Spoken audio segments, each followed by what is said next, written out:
rekan-rekan dari semuanya. Sekali lagi terima kasih atas kesempatannya di siang kali ini. Kita informal saja, hari ini kita akan bahas tentang etika dalam melakukan penelitian. Ya. Seperti tadi Mbak Shanas bilang, saya Farah, salah satu dosen psikologi dari BINUS, bersama salah satu penggagas dari klub JASP ini, Mas Wisnu. Mas Wisnu, eh, di mana kami sekarang juga sedang berjibaku untuk mempopulerkan gerakan sains terbuka di Bina Nusantara, dan semoga sesi kali ini bisa menginspirasi dan menularkan semangat baik di universitas-universitas lainnya, gitu ya. Oke, izinkan saya untuk sharing screen. Nanti Bapak Ibu teman-teman kalau ada yang ingin ditanyakan, gimana nih Mbak Shanas? Boleh langsung atau nanti ada sesi menunggunya? Untuk sesi tanya jawabnya mungkin kita bisa taruh di belakang mungkin ya Mbak. Oke. Jadi bisa diketik di chat atau nanti kalau udah nggak sabar boleh taruh di chat, tapi kalau pingin disuarakan nanti boleh ditampung di belakang gitu ya Mbak Shanas ya. Iya Mbak Farah, terima kasih. Oke, yuk mari kita kupas perlahan-lahan tentang apa itu Open Science Movement, atau bahasa Indonesianya adalah praktik sains terbuka. Mungkin bagi Bapak Ibu, sebagian atau teman-teman sudah pernah atau sudah familiar mendengar kata Open Science Movement, bahkan sudah paham gitu ya dengan sangat tentang Open Science Movement ini gitu ya. Tapi bagi teman-teman yang belum, yuk kita sama-sama cari tahu sebenarnya ini tuh apa sih, gerakan seperti apa sih, gitu ya.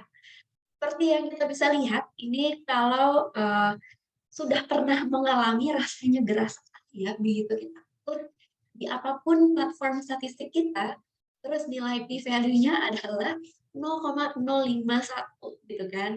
Ini kan di ambang batas yang kayaknya aduh gimana nih. Nah ini sebenarnya rawan bagi seseorang untuk melanggar etika ketika berada di jembatan Sirotol Mustaqim ini gitu ya. Oke. Sebenarnya awal cerita ini dimulai dari Bapak yang ada di kanan bawah ini nih. Fotonya saat itu kayaknya masih menjabat sebagai dekan di salah satu universitas di Belanda. Nah, ceritanya dimulai di tahun 2011. Kalau Bapak Ibu dan teman-teman pernah dengar, namanya adalah Diederik Stapel. Kebetulan sekali di tahun yang sama, saya sedang menjalankan kuliah S2 di Tilburg University. Jadi saat saya bersekolah di sana, Pak Stapel ini, Prof. Stapel, masih menjabat sebagai dekan Fakultas Psikologi. Gitu. Beliau juga mengajar, tapi kebetulan saya tidak pernah nih dapat kelasnya beliau, gitu ya. Nah, ketika saya lulus, berita ini muncul. Berita apa yang muncul? Yang muncul adalah berita bahwa beliau, masih pantas ya disebut beliau, Prof. Stapel ini atau Pak Stapel ini ternyata ditemukan melakukan kecurangan. Jadi beliau melakukan fabrikasi data atau membuat data palsu dalam penelitiannya yang kemudian berhasil dipublikasikan di jurnal-jurnal terkenal. Yang akhirnya membuat dia saat itu menjadi dekan. Nama dia cukup ternama, bahkan di saat itu beliau juga punya berbagai atau cukup banyak mahasiswa S3 yang menggunakan data yang ternyata adalah data palsu. Begitu. Jadi saat itu yang saya ingat, kebetulan saya sudah lulus, tapi ijazah belum keluar, untungnya ijazahnya tidak ditandatangani oleh beliau. Tapi suasananya menjadi sangat kelam sekali karena berita ini muncul di mana-mana bahwa ada seorang profesor ternama di bidang psikologi yang terbukti melakukan kecurangan dalam etika penelitian. Begitu. Hasilnya adalah tentu saja beliau diberhentikan dari pekerjaannya. Yang kasihan adalah anak-anak S3-nya yang menggunakan data beliau ini. Sehingga harus mengulang atau memulai dari awal risetnya. Gitu ya. Nah, ini menjadi titik awal di mana ilmu psikologi, terutama saat itu adalah ilmu psikologi sosial, mulai diragukan keabsahannya. Setelah itu beberapa bulan kemudian ada whistleblower lagi, orang yang melakukan pengaduan, profesor di kalau nggak salah di Rotterdam juga terbukti melakukan kecurangan. Kemudian ada lagi di mana? Kemudian ada lagi di mana? Sehingga ini menjadi menjamur, gitu ya. Jadi saat itu psikologi di tahun 2011 ini menjadi highlight bahwa ini ilmu yang diragukan keabsahannya, banyak ilmuwannya yang melakukan kecurangan. Itu latar belakang munculnya gerakan open science. Nah, cerita Pak Stapel ini karena datanya itu terlalu bagus, Bapak Ibu. Sampai ada yang bilang, datanya kok bisa ya? Is mendukung hipotesis.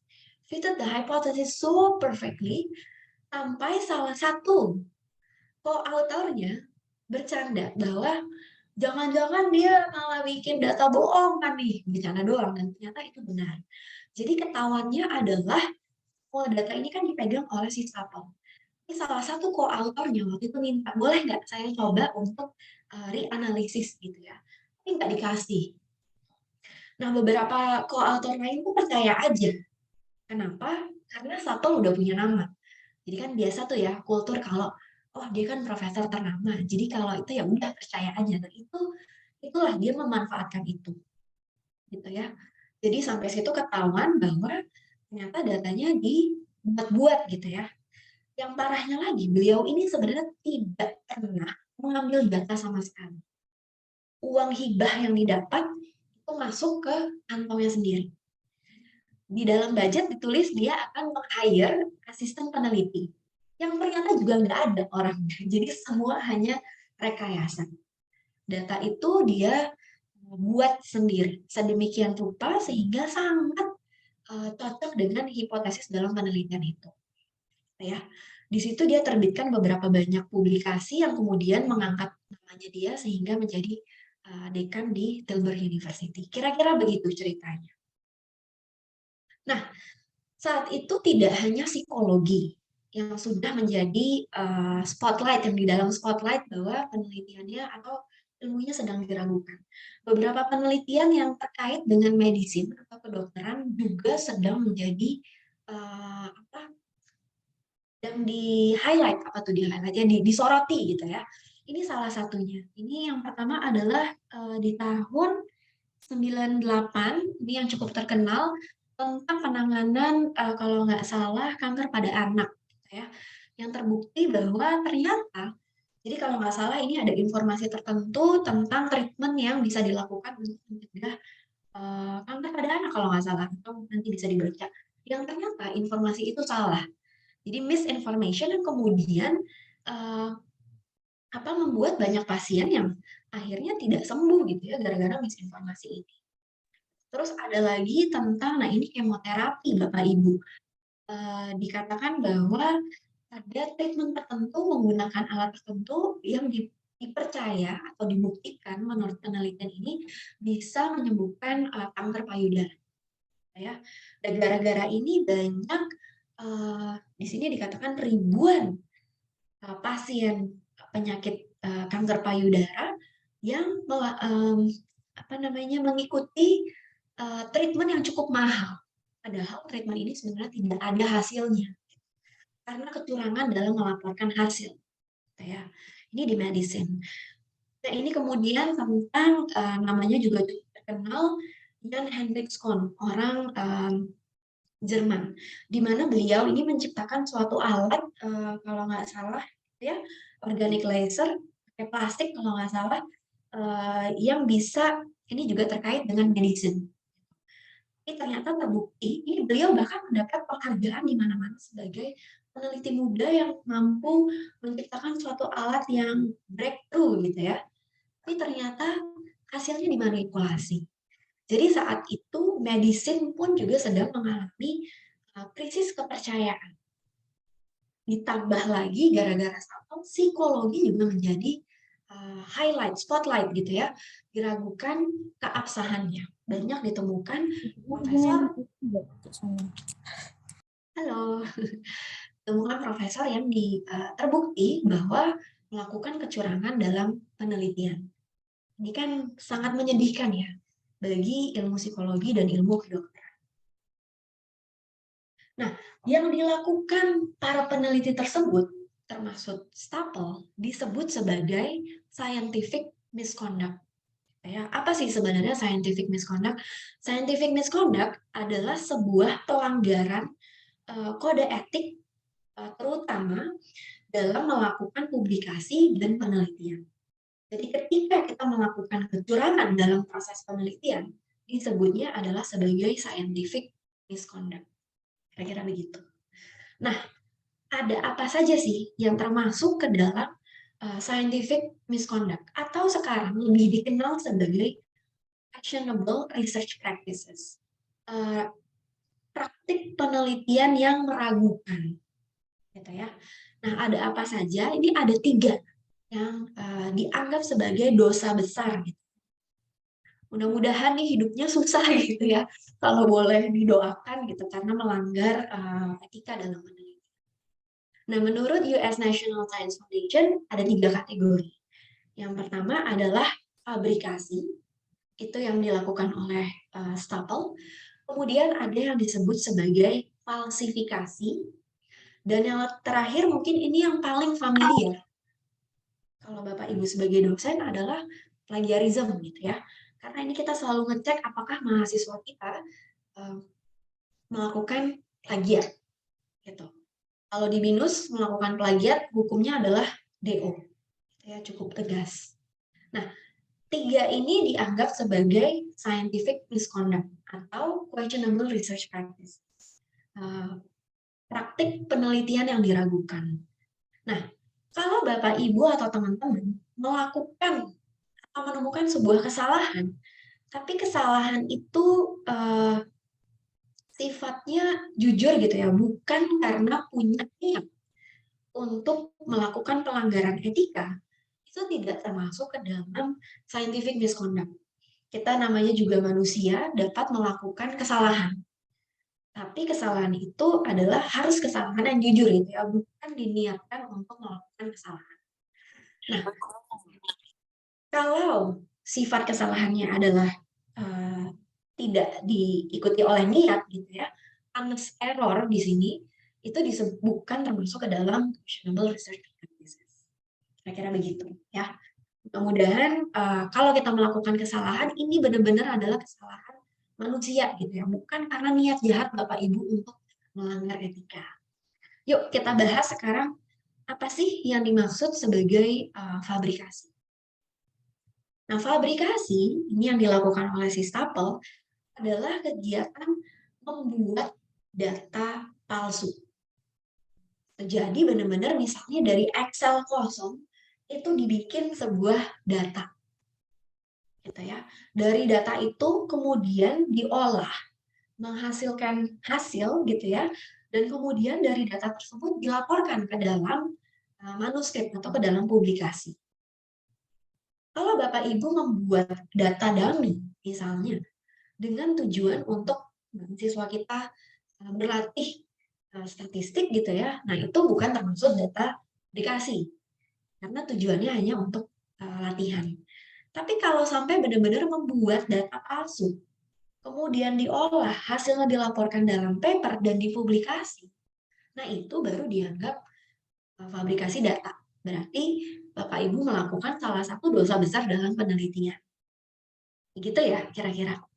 Jadi fabrikasi ini sifatnya adalah punya niat gitu ya, memang berniat untuk memalsukan atau membuat data palsu, making up data yang kemudian dilaporkan dalam publikasi. Bahasa lainnya ada lagi nih, dry labeling, fudging, fibbing, tapi semua pada intinya adalah membuat data palsu. Jadi si Stapel tuh bener-bener dia tuh nggak ngambil data Bapak Ibu, dia benar-benar di Excel masukin random number, kan di Excel ada ya apa namanya formula untuk bikin itu gitu ya, dia rancang sedemikian rupa sehingga ketika dianalisis hasilnya sesuai dengan hipotesis. Kalau nggak sesuai nanti dihapus lagi datanya, dicari angka yang sesuai sehingga hipotesisnya diterima, kira-kira begitu. Ini dosa besar yang pertama ya. Sekarang kita lihat dosa besar yang kedua atau yang disebut sebagai falsification. Falsifikasi data. Kalau fabrikasi itu membuat data palsu, falsifikasi ini justru memanipulasi datanya. Jadi Bapak Ibu misalnya bener nih ngambil data dari partisipan. Buktinya ada, inform kontennya ada, datanya beneran ada. Itu dari, tapi setelah diolah, ternyata hasilnya nggak signifikan. Kalau hasilnya nggak signifikan, Bapak Ibu mikir, nanti gimana ya publikasinya? Jurnal kan nggak mau kalau terima hasil yang datanya nggak signifikan. Gue ubah aja ah, misalnya gitu. Bapak Ibu ubah data yang udah ada sehingga ketika dianalisis lagi, hasilnya menurut Bapak Ibu menjadi lebih oke. Misalnya begitu. Atau misalnya Bapak Ibu menemukan bahwa ada outliers. Ya udah, kan boleh dong ada outliers, terus outliersnya dibuang, boleh Bapak Ibu. Tapi ini dianggap dosa besar kalau Bapak Ibu tidak transparan dalam melaporkannya. Jadi tetap mesti dibilang nih teman-teman Bapak Ibu bahwa ada outliers jumlahnya sekian, data mereka diapakan?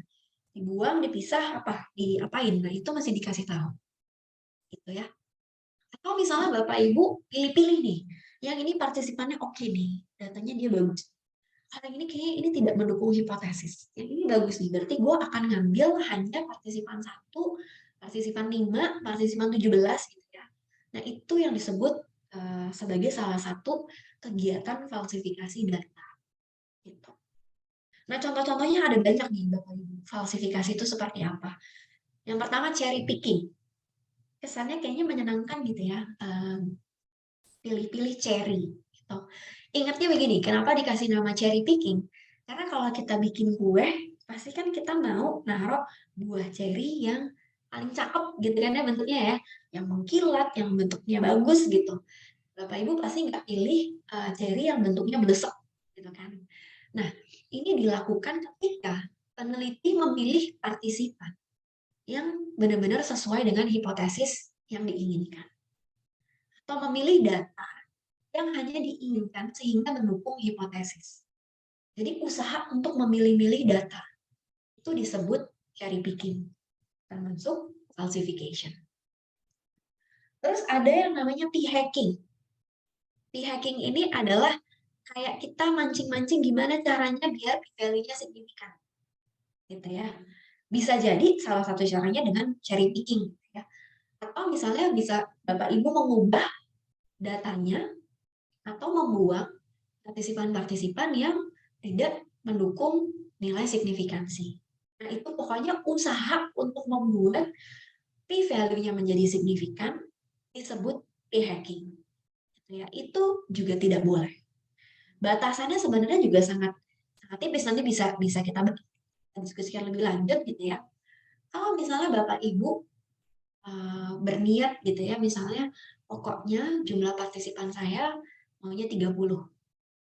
Terus Bapak Ibu ambil 30, begitu diolah datanya nggak signifikan.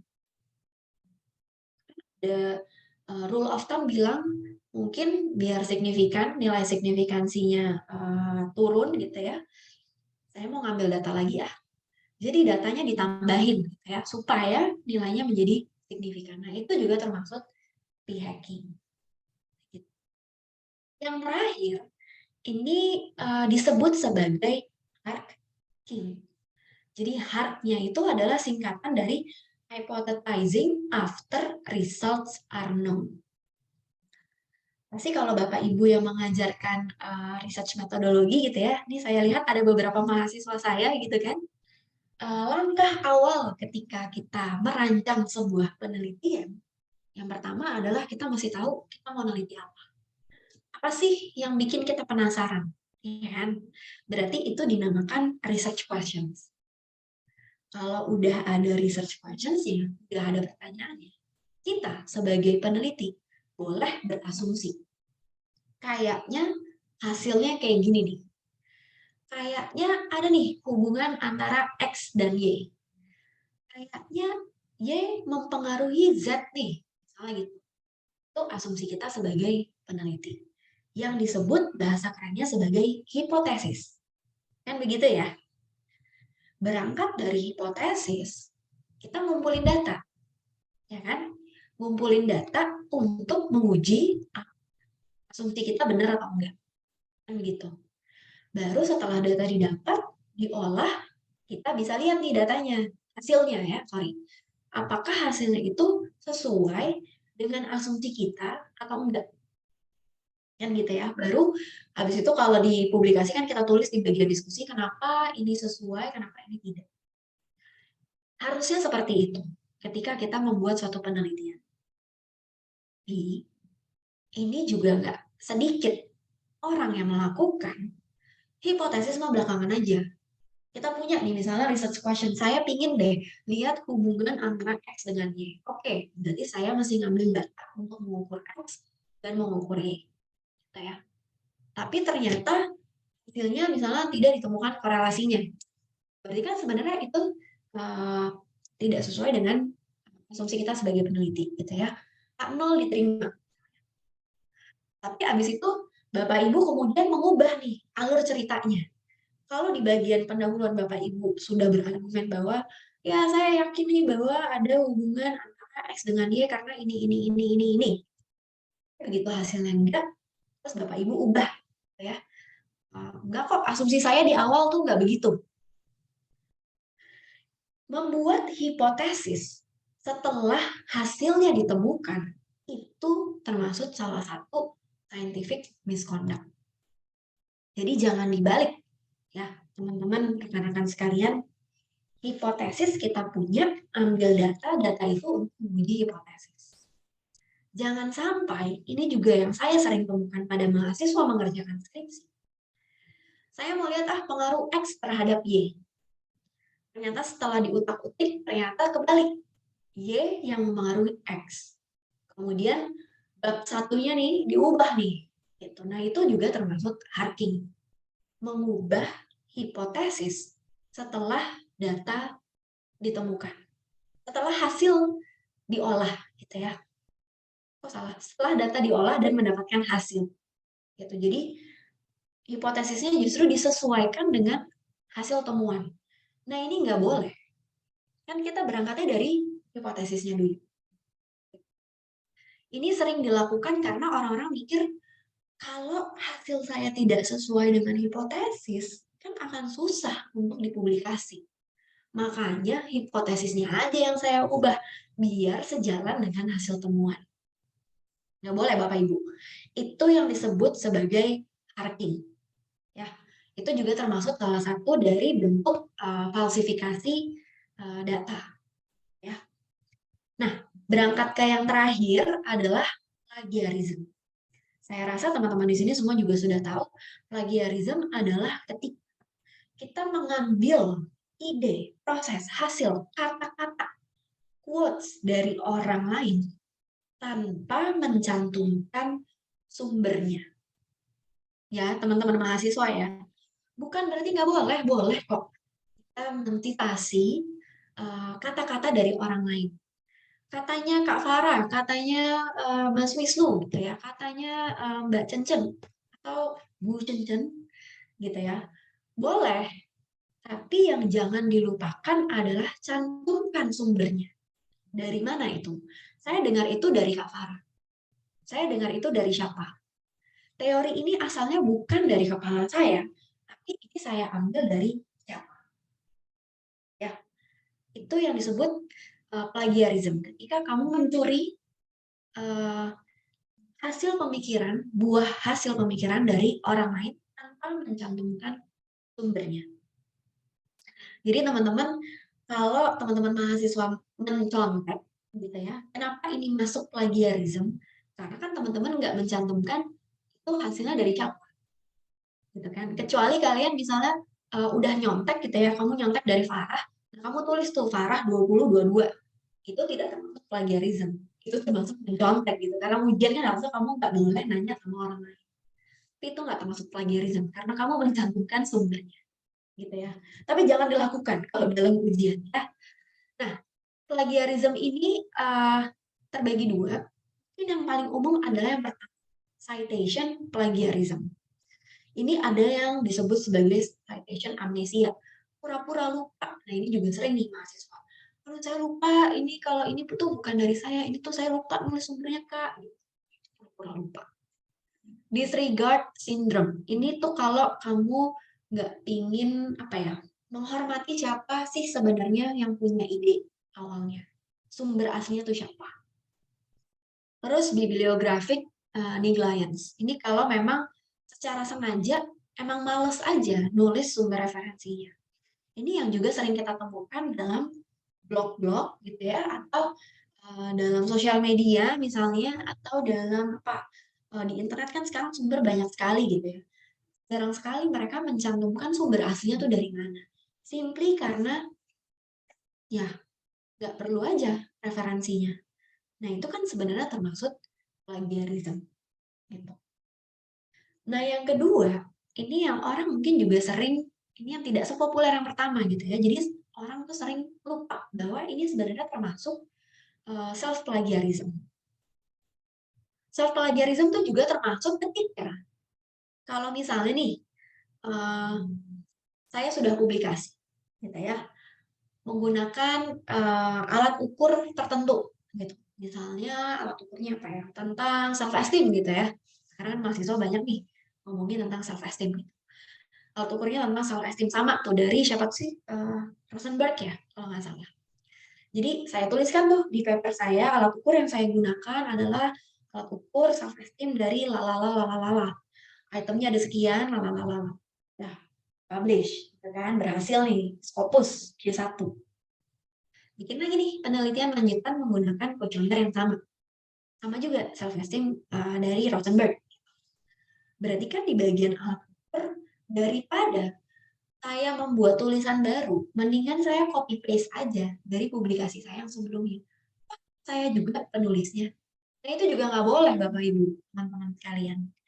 Jadi kalau kalian meng-copy paste tulisan yang sebenarnya hasil tulisan kalian sendiri, tapi sudah dipublikasikan di satu tempat, itu juga termasuk sebagai self plagiarism. Gitu ya. Kita bahkan tidak boleh mencuri ide dari yang waktu itu kita sudah publikasikan. Nah, ada lagi satu lagi namanya salami slicing. Salami itu sosis daging yang gede gitu kan, yang suka ada bintik-bintik putihnya, sehingga kalau dipotong letak bintik-bintik putihnya tuh sama, ya kan? Kalau buat saya sih kebanyakan salami itu haram, gitu. Kecuali salaminya yang beef atau ayam gitu ya. Tapi kan ada juga tuh titik-titik putihnya. Nah, itu yang dimaksud dengan salami slicing. Maksudnya gimana? Maksudnya adalah ketika teman-teman punya data besar, gitu ya, yang sebenarnya tujuannya hanya untuk dipublikasikan ke satu paper. Tapi entah satu dan berbagai hal, ternyata ini bisa nih dibagi ke dalam beberapa studi yang bisa dipublikasikan secara berbeda. Jadi menggunakan data yang sama, misalnya data besar, tapi itu bukan tujuan awalnya. Tujuannya jadinya untuk memperbanyak jumlah publikasi. Gitu. Kalau tadi saya diskusi dengan Mas Wisnu, sebenarnya kayak apa sih contoh salami slicing gitu ya? Mas Wisnu, correct me if I'm wrong gitu ya. Jadi misalnya kalau Bapak Ibu nih bikin studi 1, studi 2. Ya, ternyata hasil studi 2 itu tidak konsisten dengan studi 1. Padahal kan ini sudah dibuat gitu ya, ada hipotesisnya dan segala macam. Mikirnya gini, ya udah kita publikasi aja studi 1 dan studi 2 ke dalam 2 paper yang berbeda. Kan kita jadi punya 2 publikasi. Nah, itu kan bukan rencana di awal, gitu kan? Itu termasuk salami slicing. Gitu. Ya. Itu adalah 3 dosa besar yang sekarang kalau tadinya kita nggak tahu batasannya, sekarang kita jadi lebih tahu, mungkin belum secara lengkap. Yuk sama-sama kita hindari 3 dosa besar ini. Gitu ya.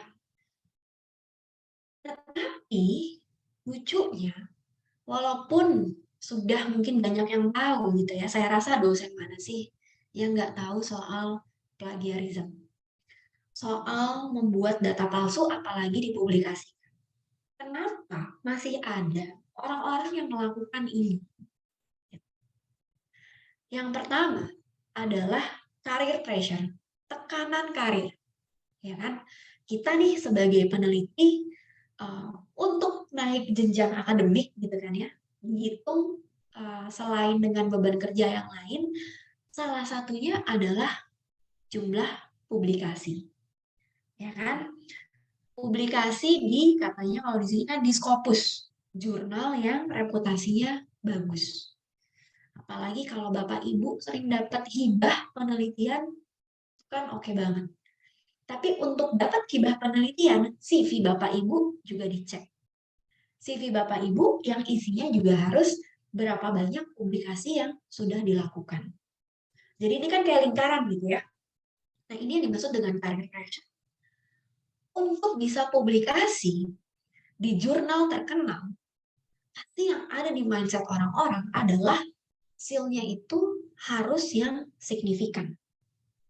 Harus yang sesuai dengan hipotesis. Berarti ini kan adalah slippery slope atau jalanan yang licin gitu ya untuk seseorang bisa melakukan kecurangan.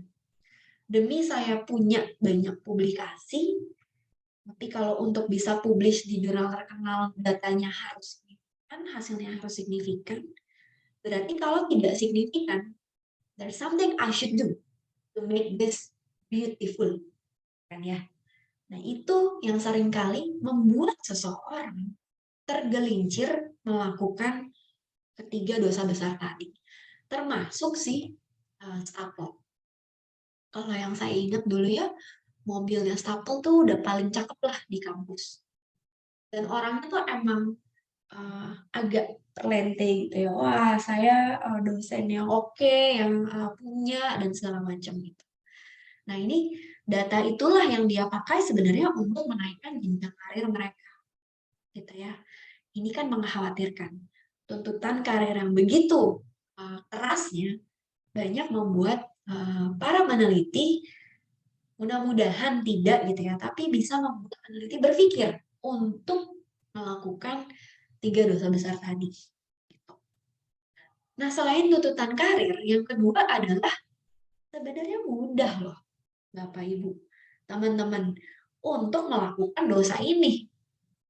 Kalau dipikir nih ya, siapa yang tahu kayak stapel gitu, siapa yang tahu kalau seorang peneliti memalsukan data penelitian gitu.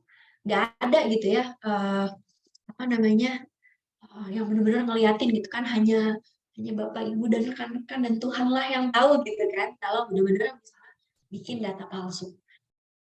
Nggak ada nih scientific police yang benar-benar di depan atau di belakang kalian tuh nyermatin bahwa kalian melakukan kecurangan apa enggak.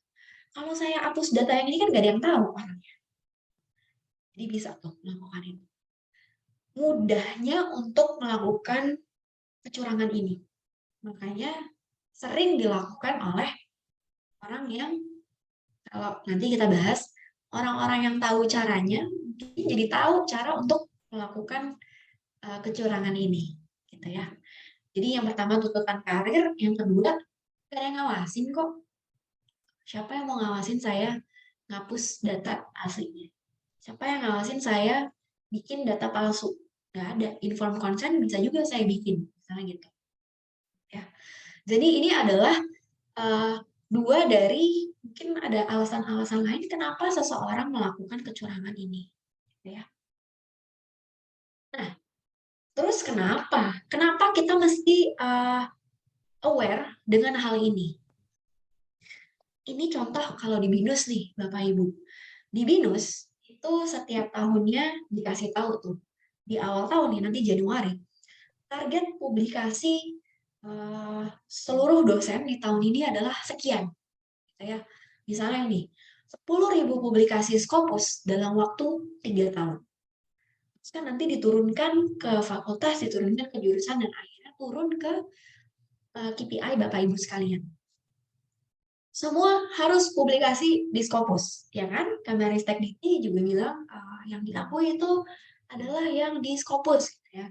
Sekarang Serdos, Sinta juga udah bisa, gitu ya. Tapi jujur Bapak Ibu, dulu waktu saya di luar nggak ada tuh yang ngomongin indeks Scopus. Saya baru kenal Scopus itu saat saya pulang, ya. Dulu semangatnya adalah publikasi di jurnal yang bagus, pertama. Intinya gitu aja.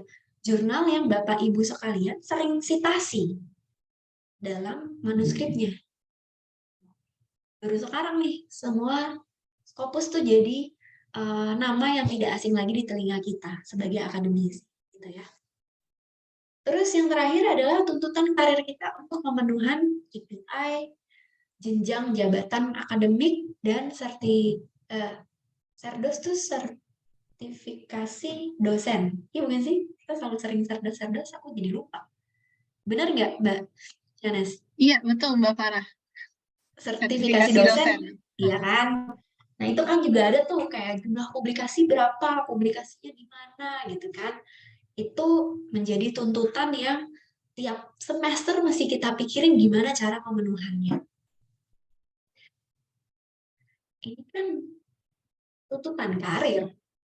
Yang kalau balik ke slide sebelumnya, ini menjadi salah satu dorongan utama kita sangat menggiurkan untuk melakukan questionable research practices.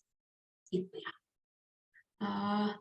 Kalau saya lihat ini sih serem gitu ya. Tuntutan karir yang ini sangat membuat dosen untuk mikir keras gimana caranya biar saya bisa punya banyak publikasi. Untuk bisa punya banyak publikasi, berarti datanya harus bagus, ceritanya harus bagus, supaya bisa diterima di jurnal.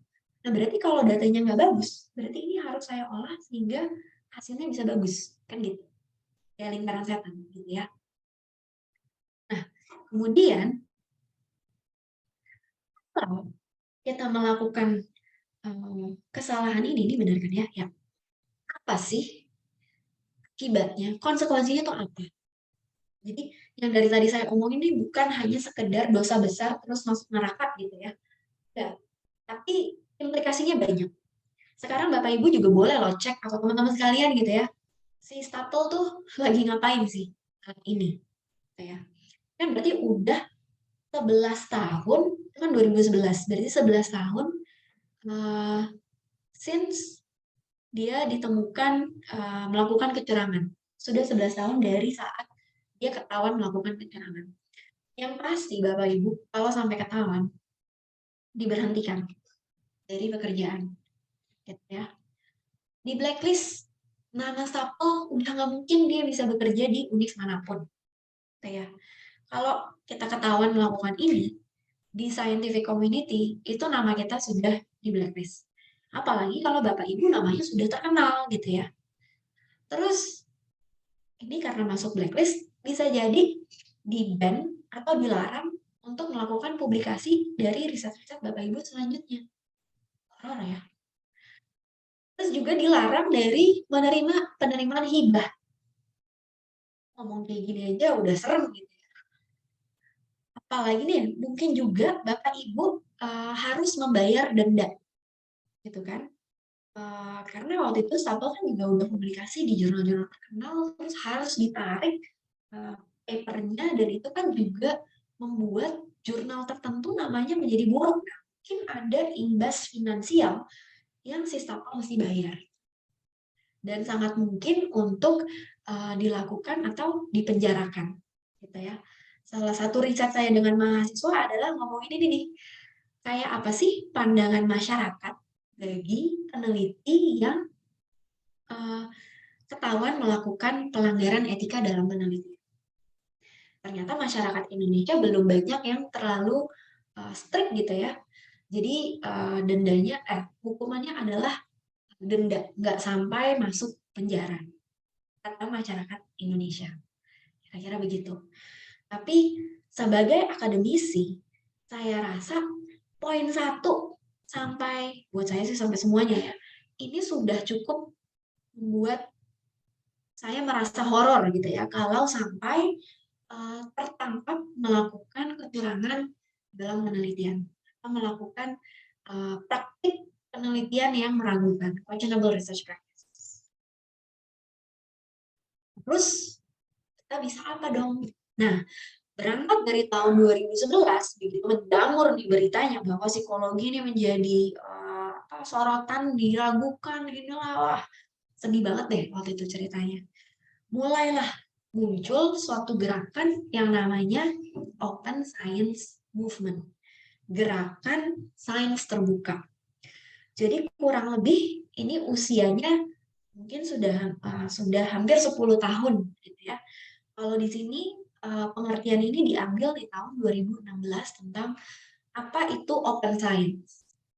Jadi mulai nih banyak usaha-usaha dari peneliti untuk bilang bahwa enggak kok, kita tidak melakukan kecurangan. Caranya begini, supaya orang lain tahu saya tidak melakukan kecurangan. Jadi open science movement ini adalah pendekatan baru di mana memanfaatkan digital teknologi. Wah, pas banget kan zaman sekarang. Di mana-mana ngomonginnya kan 4.0, 5.0 gitu kan. Bagaimana kita bisa bekerja secara kooperatif menggunakan diffusing knowledge, menggunakan digital teknologi dan berbagai alat yang memungkinkan untuk berkolaborasi. Intinya, kita tidak lagi sendirian gitu ya. Jadi banyak alat yang bisa digunakan untuk melakukan kolaborasi. Kenapa pentingnya kolaborasi? Supaya orang lain bisa lihat bahwa saya melakukan penelitian, saya tidak melakukan kecurangan. Intinya orang lain bisa cek. Transparan. Tujuannya dari movement ini adalah untuk menghilangkan barriers menghilangkan barriers bahasa Indonesia, menghilangkan penghalang untuk sharing. Apa yang di-sharing? Sharing hasil, sharing materials atau alat ukur, sharing metodenya, sharing script analisis, semuanya untuk tujuan transparansi. Intinya begini Bapak Ibu, teman-teman sekalian. Kalau kita tidak melakukan kecurangan apapun, idealnya kita berani dong untuk sharing. Lu boleh cek toko gua gitu kan. Silahkan diperiksa. Ini nggak ada apa-apanya kok. Boleh dicek. Datanya ada, analisisnya ada. Kalau mau dicoba, tuh kan hasilnya sama dengan yang saya laporkan di kasih saya. Intinya itu. Dan ini juga memudahkan untuk berkolaborasi. Far, boleh nggak gue bagi data yang kemarin lo publikasi? Kayak kalau di sini saya pernah pinjam datanya Mbak Agnes, Sianipar dari UI. Boleh nggak Mbak? Oh boleh, tinggal ngambil di sini. Perlu bayar nggak? Enggak. Akses. Oh boleh dipakai. Jadi bisa dilakukan untuk replikasi penelitian, untuk penelitian kita selanjutnya, dan sebagainya. Ya, jadi untuk sharing, terbuka, dan transparan. Jadi ini adalah disebut sebagai gerakan sains terbuka. Tujuannya adalah movement ini membuat penelitian ilmiah dan data aksesibel, bisa diakses oleh semua. Gitu ya. Kalau mau ditarik ekstrimnya adalah science should be free gitu kan, ada tuh yang bilang seperti itu. Tapi setidaknya sebelum sampai ke sana, seharusnya penelitian data itu aksesnya dibuka untuk semua, transparansi. Kira-kira begitu. Gerakan sains terbuka. Nah, ini kemudian gerakan ini mulai dibicarakan di mana-mana. Ada conference yang khusus ngomongin open science practices. Ada jurnal yang khusus ngomongin tentang penelitian-penelitian tentang open science practices. Nah, ini adalah promotor saya waktu saya S3 di Leuven. Dia juga salah satu penggagas yang saat ini berperan di komite etik tentang open science. Jadi sudah mulai bergerak ini kemana-mana dan menjadi sangat umum, gitu ya, untuk dibicarakan, untuk diteliti, untuk dilakukan, gitu ya. Bahkan jurnal-jurnal ternama ini sudah mulai melakukan atau membiasakan membuat requirement. Salah satunya adalah bersedia untuk publikasi, untuk sharing data. Jadi kayak misalnya Journal of Cognition nih, di sini dia bilang jurnal ini tuh promote atau mempromosikan gerakan sains terbuka, transparansi data. Jadi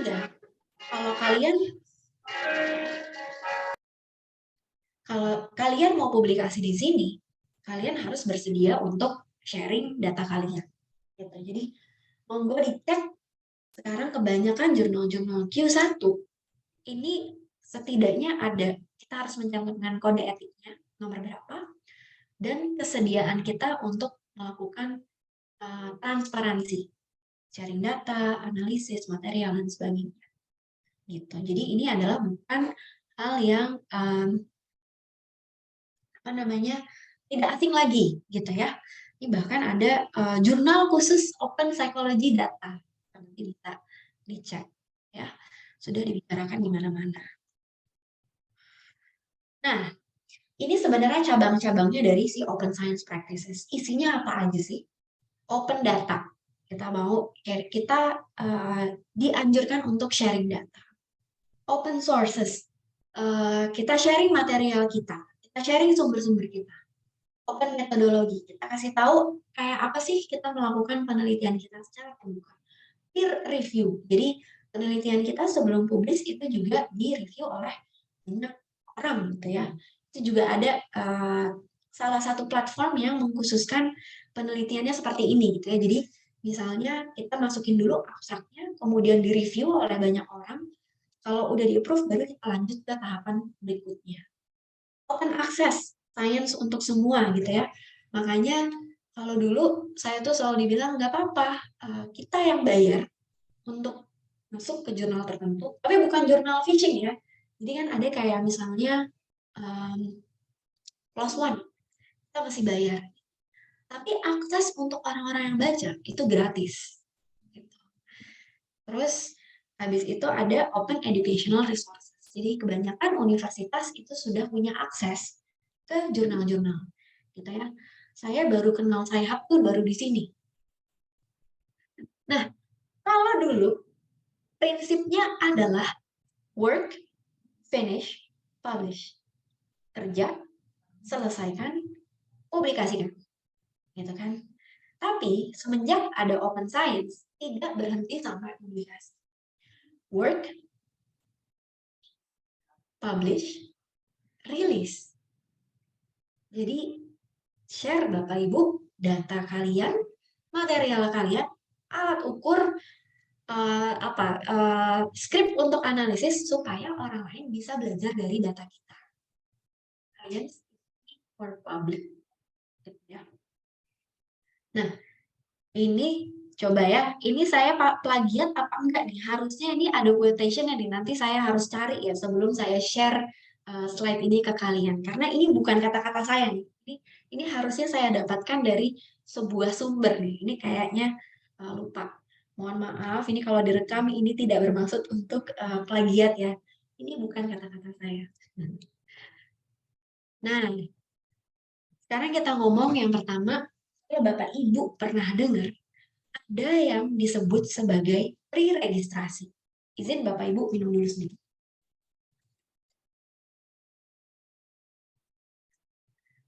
Nah, pre-registrasi ini adalah sebuah usaha untuk menghindari harking. Kalau Bapak Ibu ingat tadi harking adalah mengubah hipotesis setelah data ditemukan. Hipotesisnya diubah-ubah setelah hasilnya udah ada, gitu kan nggak boleh ya. Nah ini caranya, ada yang disebut sebagai pre-registrasi. Ini ya tadi kita di pre-registrasi. Jadi tadi saya bilang ada cara gimana supaya kita bisa menghindari harking, gitu ya. Usaha untuk terus saya jadi gugup. Usaha untuk mengubah hipotesis setelah hasilnya ditemukan, gitu ya. Nah, apa sih pre-registrasi itu? Pre-registrasi adalah ketika kita mendaftarkan atau meregister hipotesis kita. Jadi kita kasih tahu sebenarnya penelitian kita tuh ngapain sih? Jadi semacam membuat sebuah proposal mini, gitu ya. Ada research questions kita, ada hipotesis kita, kemudian kita submit itu ke suatu tempat. Gitu. Salah satunya nanti akan saya kasih lihat. Salah satunya adalah OSF, Open Science Framework, atau platform lain deh. Dimanapun yang penting orang lain bisa melihat bahwa Farah punya rencana melakukan penelitian ini. Hipotesisnya seperti ini, research questionnya seperti ini. Terus kalau lebih bagus lagi, lebih detail lagi, boleh loh kasih tahu rencana mengambil datanya berapa banyak partisipannya, materialnya atau alat ukurnya apa saja, prosedurnya, analisis skripnya, atau bahkan kita udah tahu Oke, nanti saya akan menganalisis menggunakan t-test. Itu boleh dikasih tahu. Jadi semacam proposal gitu ya, yang kita submit ke satu tempat sehingga orang lain bisa lihat gitu. Nah, tujuannya apa? Tujuannya sebenarnya ini sangat membantu kita para peneliti untuk nggak deviate atau berjalan kemana-mana. Karena kan sering kali nih kita sebagai peneliti udah asik gitu ya dengan ide kita, wah ini kan bisa nih diginiin, wah ini juga bisa nih dilihat ininya nih. Sering banget tuh kayak gitu. Nah ini sebenarnya untuk menghindari itu bisa menjadi panduan kita. Oh ya ya, ide inisial kita tuh sebenarnya mau bikin yang seperti ini. Gitu. Itu disebut preregistrasi. Tujuannya adalah untuk menghindari harking. Supaya kita dan orang lain tahu ide awal kita melakukan penelitian ini itu untuk apa dan hipotesisnya seperti apa. Gitu. Soalnya kita cuma idenya adalah rencananya adalah saya hanya ingin mengambil sejumlah 1.000 partisipan, gitu kan. Apapun hasil yang didapatkan dari 1.000 partisipan inilah yang nantinya akan saya laporkan. Tiba-tiba habis 1.000 partisipan hasilnya nggak oke, gitu ya. Terus kamu rencana untuk ngambil data lebih banyak lagi. Nah, itu kan sebenarnya juga termasuk ke dalam falsifikasi. Nah, preregistrasi ini gunanya untuk itu. Yang bisa lihat bukan hanya kita, karena kita register, kita submit tulisan ini ke satu tempat, orang lain bisa lihat. Ya, nanti saya kasih lihat contohnya seperti apa preregistrasi. Nah, peneliti yang melakukan preregistrasi di salah satu penelitiannya untuk publikasi biasanya nih kayak pramuka gitu ya Bapak Ibu rekan-rekan kita melakukan preregistrasi di beberapa jurnal nanti kita dapat batch gitu nanti saya kasih lihat nih penelitian ini diterima di publikasi ini dan sudah melakukan preregistrasi terus ada tandanya itu deh kalau Bapak Ibu tipe yang kayak suka ngumpulin waktu pramuka tuh ada apanya tuh yang akhirnya bisa dapat selempang. Nah ini salah satunya bisa kayak gitu juga tuh dapat badge gitu ya tanda bahwa kalian sudah melakukan sesuai dengan etika penelitian. Nah ini adalah salah satu contoh preregistrasi form yang saya susun. Jadi nanti saya akan kasih lihat di platform yang namanya OSF Open Science Framework itu ada pilihannya nih supaya Bapak Ibu atau rekan-rekan nggak bingung. Yang mesti saya preregistrasi itu apa ya? Nah ini ada nih contohnya. Yang pasti hipotesisnya. Kita mesti jelasin hipotesis kita apa. Dan variabelnya apa. Terus bagaimana akan diukur. Ada berapa ya kondisi dan sebagainya. Terima kasih Mas Wisnu. Itu ada websitenya kalau Bapak Ibu mau melihat. Jadi di dalam sini informasinya lengkap. Sebenarnya ini tuh bermanfaat buat kita sebagai peneliti. Seringkali kita lupa. Waktu itu rencana analisisnya pakai apa ya? Tinggal cek ke sini nih. Oh, analisisnya waktu itu akan menggunakan mana tuh ya? Oh, tuh. Between within interaction ANOVA. Misalnya akan menggunakan ANOVA untuk lihat repeated measure ANOVA. Gitu. Oh iya ya, waktu itu rencananya itu begini. Gitu. Kita tahu, orang lain juga tahu. Jadi sesuai dengan yang direncanakan. Tapi ya kita boleh merencanakan, Tuhan juga yang menentukan gitu ya. Hari Jumat ini. Nah ini, kalau Bapak Ibu klik link yang tadi Mas Wisnu kasih, itu ini ke Open Science Framework. Di situ salah satu tempat Bapak Ibu bisa melakukan preregistrasi. Mungkin teman-teman yang lain ada ide lain di mana bisa melakukan preregistrasi juga. Monggo berbagi pada teman-teman supaya mungkin nggak harus satu-satunya di OSF gitu ya. Ada tempat lain untuk melakukan itu. Nah, yang kedua, selain preregistrasi, ini tentang open data, material, alat ukur, dan sebagainya. Bapak Ibu bisa mengupload data Bapak Ibu untuk sharing ya, supaya peneliti lain bisa pakai data Bapak Ibu. Ini ada berbagai tempat. Tapi yang paling sering saya gunakan dan saya encourage ke teman-teman di mahasiswa di BINUS adalah menggunakan si OSF. Ini saya kasih lihat. Tadi saya mau kasih tahu bahwa supaya kami, Mas Wisnu dan saya dan rekan-rekan di BINUS lainnya, supaya mahasiswa terbiasa melakukan etika penelitian, sekarang nih kami boleh berbangga bahwa skripsi yang masuk di BINUS, di jurusan psikologi, semua mahasiswanya melakukan pre-registrasi. Jadi proposal mereka upload ke OS supaya ada panduan yang jelas bahwa mereka tidak punya niat melakukan harking. Itulah yang direncanakan di awal dan itulah yang akan dilakukan. Jadi langkah pertama sudah dilakukan oleh mahasiswa kami. Mereka melakukan pre-registrasi setelah prasidang. Jadi kalau proposalnya sudah disetujui oleh dosen penguji, boleh disubmit di OSF. Begitu. Nah, kemudian kami juga mengencourage mahasiswa kita untuk sharing data material dan analisis. Bentuknya kayak gini Bapak Ibu. Nanti kalau kita sempat saya boleh menunjukkan hands-on session bagaimana menggunakan OSF. Jadi tampilannya seperti ini. Misalnya di sini ada nama penelitian kita gitu ya. Nggak harus exactly sama dengan judul paper kita gitu ya. Tapi ini adalah judul yang kita buat untuk di OSF. Nah, ini tuh sebenarnya kayak folder di komputer kita, di mana kita bisa menaruh macam-macam di situ. Yang biasanya saya lakukan dan saya encourage mahasiswa di BINUS untuk lakukan, yuk kalau sudah selesai ambil data, sharing ya material yang kamu pakai, alat ukur yang kamu pakai. Kemudian sharing, nah ini bisa nih, alat ukurnya ada di sini. Sharing datanya yang sudah diambil. Ya. Boleh misalnya data mentah yang benar-benar di-download dari Google Form, dari bahan survei, Qualtrics, whatever, taruh di sini, misalnya. Dan tentu saja kita melatih mahasiswa kita dan diri sendiri untuk membuat bagaimana data yang kita pakai itu juga bisa dimengerti oleh orang lain. Mulai dari belajar ngasih judul kolom, gitu ya. Kadang-kadang kalau kita terima data dari orang lain, maksudnya apa lagi kan? Nah itu, kita belajar merapihkan, bukan falsifikasi ya, merapihkan data kita. Ini juga penting buat kita kadang-kadang tahunan berikutnya, ya 5 tahun kemudian kita lihat, waktu itu saya gimana sih? Baca data kita sendiri, kita bingung. Ini juga melatih kita untuk melihat dari point of view orang yang mau pakai data kita. Script analisis. Ini kalau saya analisis pakai R Studio gitu ya, pakai R. Atau kalau pakai SPSS, sintaksnya boleh di-sharing di sini. Kalau pakai JSP, file JSP-nya juga boleh di-sharing di sini. Gunanya apa?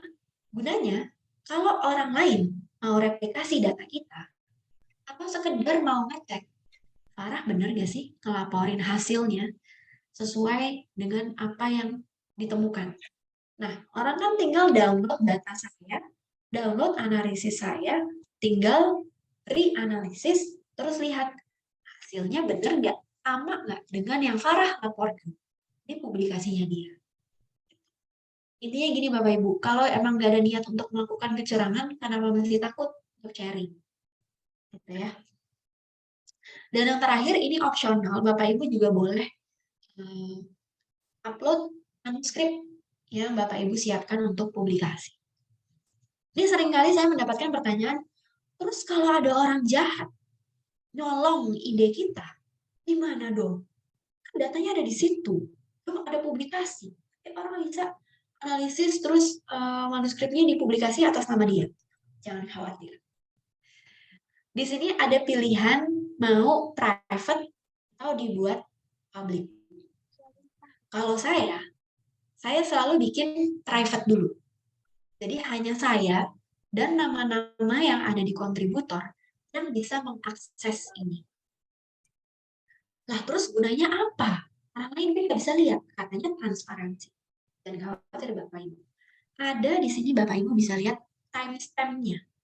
Kapan Bapak Ibu punya ide bikin penelitian ini? Kapan Bapak Ibu upload data Bapak Ibu? Material, manuskrip, data. Sehingga kalau ada orang lain yang bilang bahwa itu kan ide saya loh yang punya ide, waktu itu saya ngambil data ini, data saya. Tunggu dulu, lihat dulu timestamp-nya. Lu upload di mana datanya? Kalau saya udah masukin di OSF, dan ini ada data STEM-nya. Jadi kalau Bapak Ibu punya perasaan bahwa saya nggak mau ide saya dicuri oleh orang lain, tapi saya bersedia untuk transparansi, ini bisa dibuat sebagai private dulu. Saya selalu melakukan ini. Ketika sudah dipublikasi, baru saya bikin ini menjadi publik. Artinya orang lain bisa akses data saya, analisis saya, dan saya nggak takut lagi untuk kasih manuskrip saya, karena kan sudah dipublikasi. Nanti kalau ada pertanyaan bisa ditanyakan di akhir. Nah, ini juga saya kasih tahu di surat yang kita kirimkan kalau kita lagi submit manuskrip gitu ya, bahwa data ini bisa loh, datanya di-share untuk publik dan bisa diakses melalui link ini. Kata Mbak Farah, datanya private, di mana editornya bisa baca. Dan khawatir Bapak Ibu, ada pilihan read only link. Jadi nanti saya kasih lihat bahwa link ini hanya bisa diakses oleh reviewer. Gitu. Ini tidak dibikin untuk publik, tapi hanya yang punya link ini yang bisa melihat apa saja yang saya upload di OSF. Kira-kira begitu.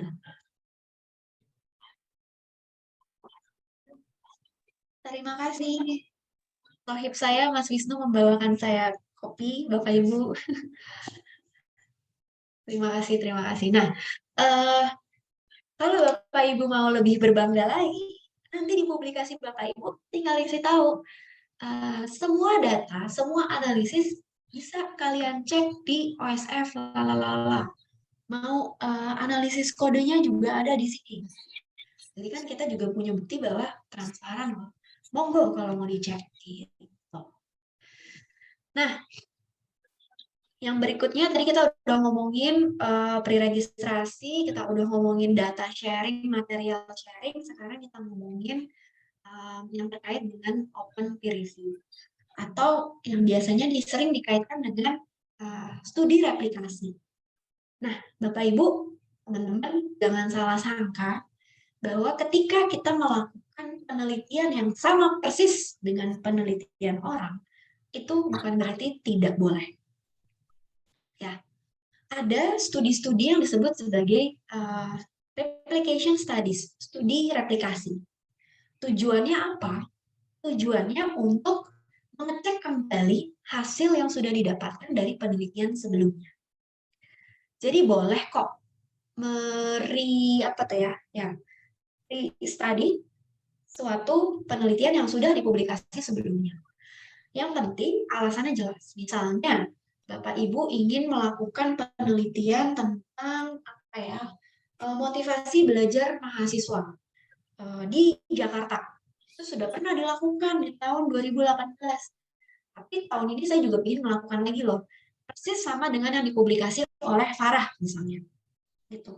Alat ukurnya sama, ininya sama, semuanya sama, boleh. Yang berbeda adalah partisipannya. Tujuannya apa sih di replikasi ini?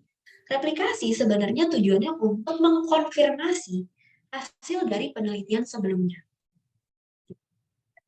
Terus bisa juga penelitian yang sama dilakukan di konteks yang berbeda. Oh, ini kan dilakukan di tahun 2019, belum ada pandemi. Sekarang pandemi sudah hampir berakhir. Ada nggak ya bedanya? Nah, boleh tuh melakukan hal yang sama, mereplikasi hal yang sama. Jadi replikasi itu biasanya research question yang sama, hipotesis yang sama, alat ukurnya sama, prosedurnya juga boleh sama, tapi pengambilan datanya berbeda. Gitu ya. Bukan lagi pakai orang-orang yang sudah pernah diambil datanya di tahun 2019. Gitu. Tujuannya sebenarnya untuk mengkonfirmasi hasil penelitian sebelumnya. Idealnya, kalau penelitian Bapak Ibu itu hasilnya misalnya signifikan gitu ya, bahwa Bapak Ibu menemukan misalnya hubungan ada perbedaan kepribadian antara makhluk gaib dengan makhluk normal ya. Nah, orang lain ketika melakukan penelitian yang sama harusnya menemukan hasilnya yang juga sama, kan gitu kan ya. Itu tujuan dari mereplikasi, mengkonfirmasi hasil temuan sebelumnya.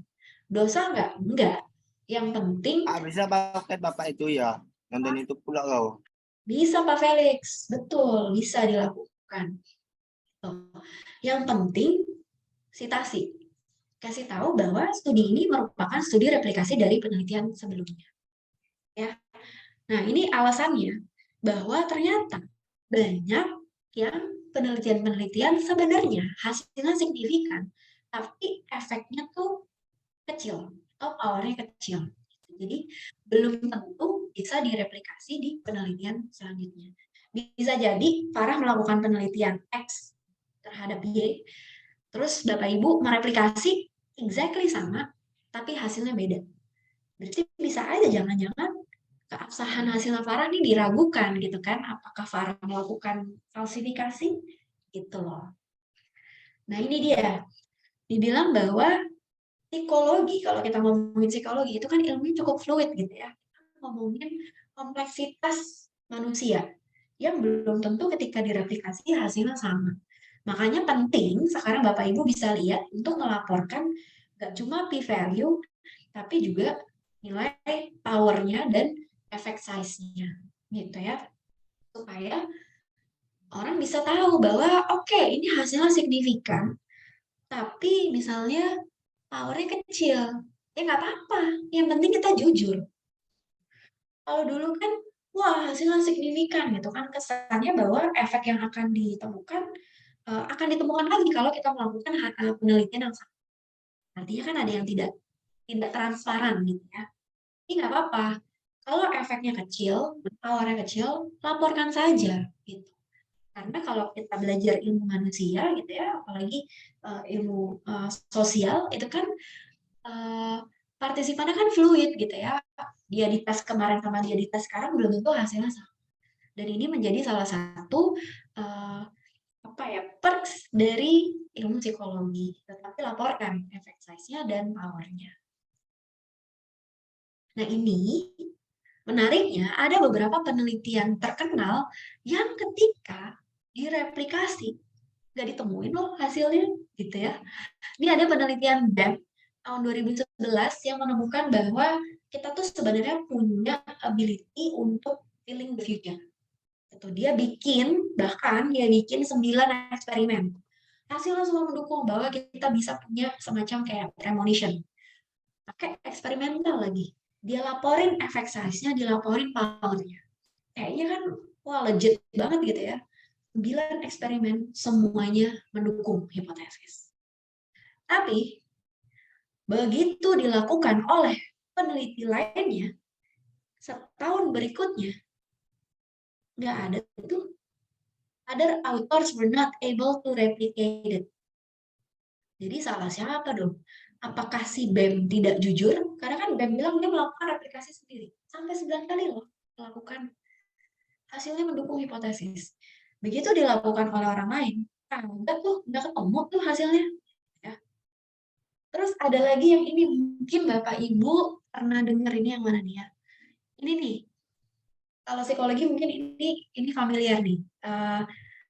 Partisipan disuruh baca sejumlah kata-kata. Kata-katanya itu terkait dengan kata-kata orang tua. Uban, pensiun, lambat, terus keriput gitu ya. Sejumlah kata-kata mesti diingetin. Uban, keriput, pensiun, apa gitu ya. Dibandingkan sama kelompok satu lagi yang menghafalkan kata-kata yang gak ada hubungannya dengan orang tua. Gitu. Katanya ini penelitian tentang memori. Tapi sebenarnya yang diukur adalah berapa lama waktu yang dihabiskan oleh partisipan jalan dari ruang lab ke lift. Gitu. Yang ditemukan adalah partisipan yang disuruh mengingat kata-kata yang terkait dengan kata-kata orang tua, jalannya jadi lebih lambat dibandingkan partisipan yang diminta untuk mengingat kata-kata yang gak ada hubungan sama orang tua. Jadi katanya itu berpengaruh loh ke perilaku kita, embedded emotion. Ya. Nah, ini terkenal banget penelitiannya. Tapi ternyata peneliti lain mencoba mereplikasi, nggak ketemu hasilnya. Salah di mana? Dan yang terakhir, ini juga terkait dengan nonverbal behavior.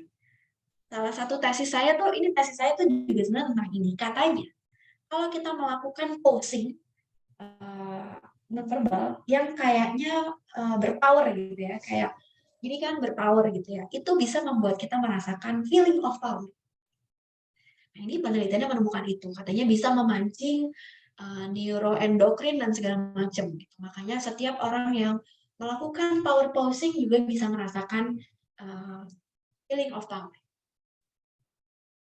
Nah, direplikasi kagak ketemu juga efeknya, gitu kan? Jadi gitu loh Bapak Ibu, terus saya kehilangan poinnya bahwa bukan berarti kita harus selalu meragukan, gitu ya. Ini juga bisa menjadi salah satu ide buat kita, wah ada penelitian menarik nih, tapi ini dilakukan di luar negeri, coba replikasi di Indonesia. Sama nggak hasilnya? Kira-kira kalau sama kenapa? Kalau nggak sama kenapa? Kalau nggak sama, apakah karena ada perbedaan kultur? Atau ada apa nih? Gitu kan?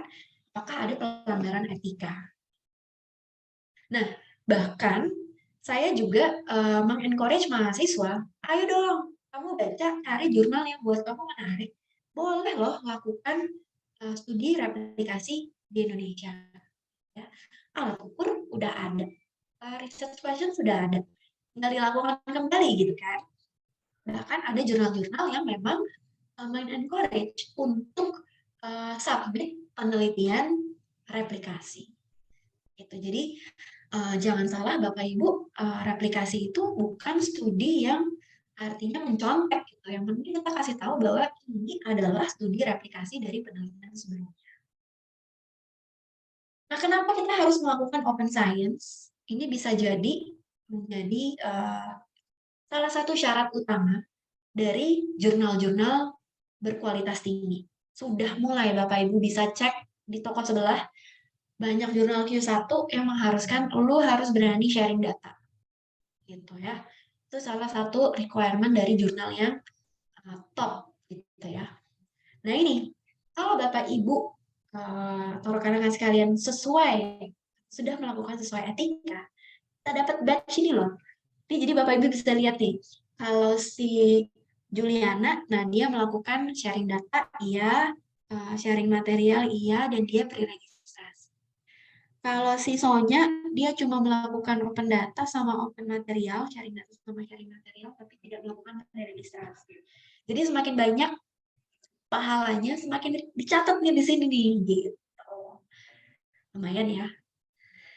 Terus ini juga nih, penting karena yang tadi saya bilang, di beberapa jurnal penting, bahkan ini diharuskan, gitu ya, bahwa bisa dapat batch-nya tuh kita harus mengindikasi saya sudah kok sharing data saya di OSF.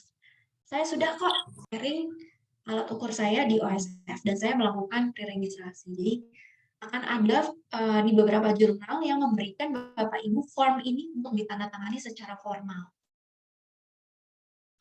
Terus kenapa ini juga penting dilakukan? Kalau Bapak Ibu mau mendaftarkan diri ke jenjang karir selanjutnya, kayak misalnya mau apply untuk postdoktoral gitu ya. Ini juga ada bahwa salah satu syaratnya adalah contact to open science practices gitu. Jadi maksud saya tuh ini bukan hanya gerakan yang baru muncul dan ini hanya dibuat-buat, enggak. Tapi ini sudah menjadi syarat di berbagai tempat, entah itu publikasi, jenjang karir, dan sebagainya. Penelitian tentang open science juga sudah banyak. Ini ada yang ngomongin tentang data sharing, bahwa ternyata peneliti itu nggak berani untuk sharing datanya. Wah, Bapak Ibu kalau boleh cerita sedikit ya, waktu baru saya pulang ke sini, saya waktu itu mau minta data korpus atau apa ya, peneliti lain. Terus itu kolononnya panjang sekali, rasanya kok nggak percaya gitu loh. Kan ide kan nggak bisa dicuri ya, gitu. Terus ada juga yang riset tentang ngomongin studi-studi replikasi, gitu ya. Jadi memang sudah banyak penelitian yang ngomongin tentang open science, gitu. Jadi ini bukan hanya gerakan, tapi ini menjadi topik penelitian, kan seru ya. Ini juga ada peneliti yang bilang penelitiannya lucu. Dia kirim email ke seluruh peneliti misalnya yang pernah publikasi di jurnal psikologi sosial misalnya. kirimin semua email, boleh nggak saya izin meminta data karena saya ingin melakukan penelitian yang sama. Dari 394 paper, cuma 38% yang akhirnya mengirimkan datanya. Sisanya nggak percaya. Jadi segitunya stigma tentang data sharing. Yuk, saya ajak teman-teman sekalian untuk ubah mindset kita. Sekali lagi, kalau kita tidak fabrikasi, kita tidak falsifikasi, kenapa kita masih takut untuk sharing data kita? Ide itu nggak bisa dicuri kok. Itu kan hanya data. Jadi kita reality check lagi nih. Berapa publikasi yang Bapak Ibu rekan-rekan sekalian harus lakukan setiap tahunnya? Publikasinya katanya harus di Scopus. Ini penting untuk pemenuhan KPI, JJA, dan sebagainya. Kita cek. Apakah saya sudah jujur dalam melakukan penelitian? Apakah saya adalah peneliti yang beretika? Apa yang bisa saya lakukan sekarang?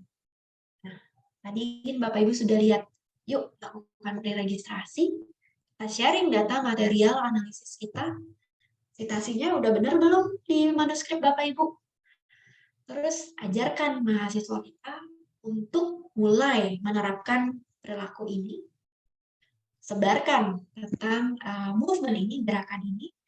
Dan boleh Bapak Ibu, belum populer loh, penelitian tentang gerakan sains terbuka di Indonesia.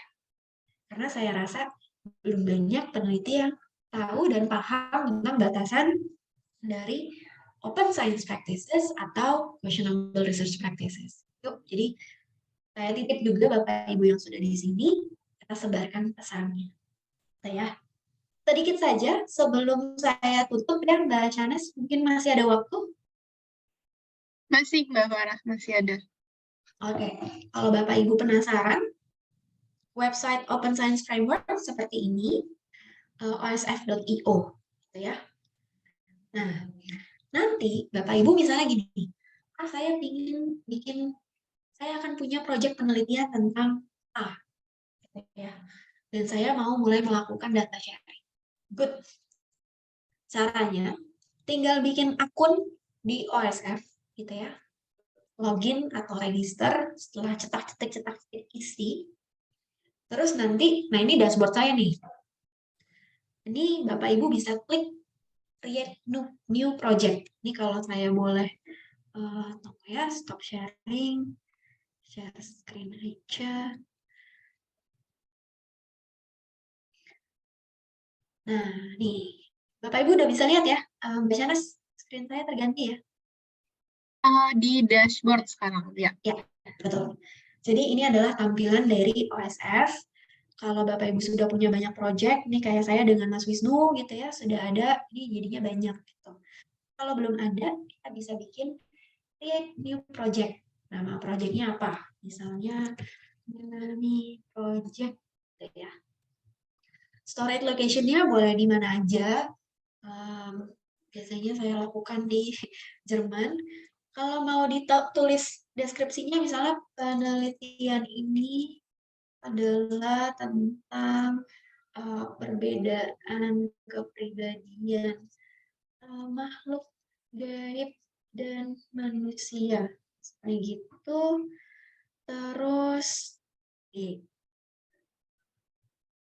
go to project. Nah, ini kayak Bapak Ibu bikin ini loh, folder baru gitu ya. Bisa macam-macam nih, ini deskripsinya bisa didetilkan lagi gitu. Terus kalau Bapak Ibu mau sharing data, tinggal add komponen. Ini nanti akan digunakan, jadi kayak bikin folder untuk folder data sharing. Terus kalau ada kontributornya, misalnya proyek ini saya lakukan, penelitian ini saya lakukan dengan Basyanas gitu ya. Nanti saya masukkan namanya Basyanas di sini, dan semua kontributornya bisa mengakses create. Gitu. Nah, nanti Bapak Ibu punya deh kayak semacam folder isinya khusus data. Nanti tinggal di-upload nih data mentah Bapak Ibu ke sini. Terus mau balik lagi, saya mau bikin folder tentang apa lagi? Misalnya add komponen alat ukur atau atau bahasa kerennya kan materials. Terus kalau mau diisi macam-macamnya, deskripsinya apa? This is this folder comprises of materials used in this study. Kategorinya apa tadi? Material. Instrumentation.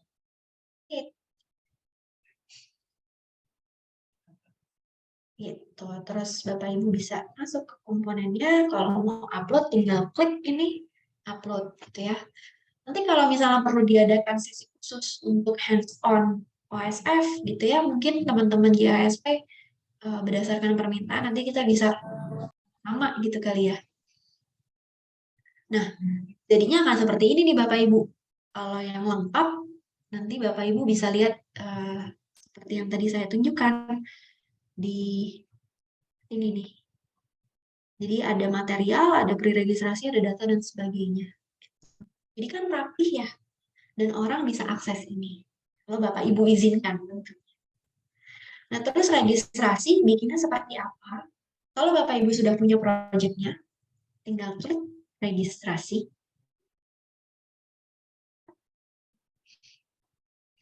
Terus new registration. Nah, ini Bapak Ibu bisa pilih. Yang biasanya saya gunakan, jadi biar gampang gitu ya, apa saja sih yang mesti saya pre-registrasi, biasanya saya pakai si as predicted. Create draft. Ini bisa judulnya apa, penelitian apa, deskripsinya apa, dan sebagainya. Nanti bisa diklik, misalnya ini tentang edukasi. Tag-nya apa, misalnya gitu ya. Terus next. Belum, idealnya pre-registrasi dilakukan sebelum pengambilan data. Ini seperti yang tadi saya kasih lihat nih Bapak Ibu. Hipotesisnya apa, dependent variable-nya apa, dan sebagainya. Ya. Nanti kalau sudah, ini saya lompat sedikit, jadinya seperti apa? Contoh bersama Mas Wisnu. Bentuknya seperti ini. Jadi template-nya dari as predicted, judulnya ini nih, terus kita taruh hipotesis kita, dependent variable kita, dan sebagainya. Ada tanggal-tanggalnya kapan kita melakukan pre-registrasi, terus analisisnya nanti pakai apa, dan sebagainya. Ini kalau nggak salah dibuat publik. Jadi semua orang bisa lihat bahwa kita punya rencana melakukan penelitian ini. Dan ini akan menjadi apa namanya, kitab kita gitu ya ketika kita melakukan penelitian ini. Kadang-kadang saya juga suka lupa. Waktu itu kita rencananya penelitiannya pakai analisisnya apa ya gitu. Oh, kita analisisnya lihat aja VAR di registrasi. Gue juga lupa tuh misalnya gitu. Oh iya, ternyata rencananya adalah seperti ini. Begitu, Bapak Ibu. Lumayan ya. Nah, ini namanya si OSF. Anak-anak mahasiswa di BINUS sekarang kita bikin, kalau mau skripsi, mereka bikin dulu akun di sini. Nanti kalau skripsinya proposalnya sudah selesai, sudah disetujui, mereka pre-registrasi, akan seperti ini. Kalau skripsinya sudah selesai, datanya di-upload di sini. Seperti yang tadi saya tunjukkan. Jadi nanti mereka punya nih halaman seperti ini. Begitu. Nah, ini yang tadi saya katakan. Kalau kita takut orang lain curi ide kita, kan kita akan bikin itu sebagai private. Terus siapa dong yang bisa akses? Yang bisa akses hanya kontributor, artinya rekan peneliti di dalam project itu. Ya. Tapi kan saya mau kirim ke reviewer, terus reviewer pasti juga mau lihat kali data saya. Nah, itu gimana? Bisa nih di-create view links only. Ya. Jadi hanya untuk lihat, khusus dipakai untuk yang mau mereview. Jadi link inilah yang biasanya saya cantumkan di apa letter kalau kita mau ngirim ke jurnal. Cover letter. Apa Mbak? Cover letter. Cover letter, ya, di cover letter. Itu link inilah. Jadi si reviewer, editor, mereka bisa lihat, oh iya ya bener, dia share scriptnya, dia share datanya, dia share segala macam. Nah, begitu.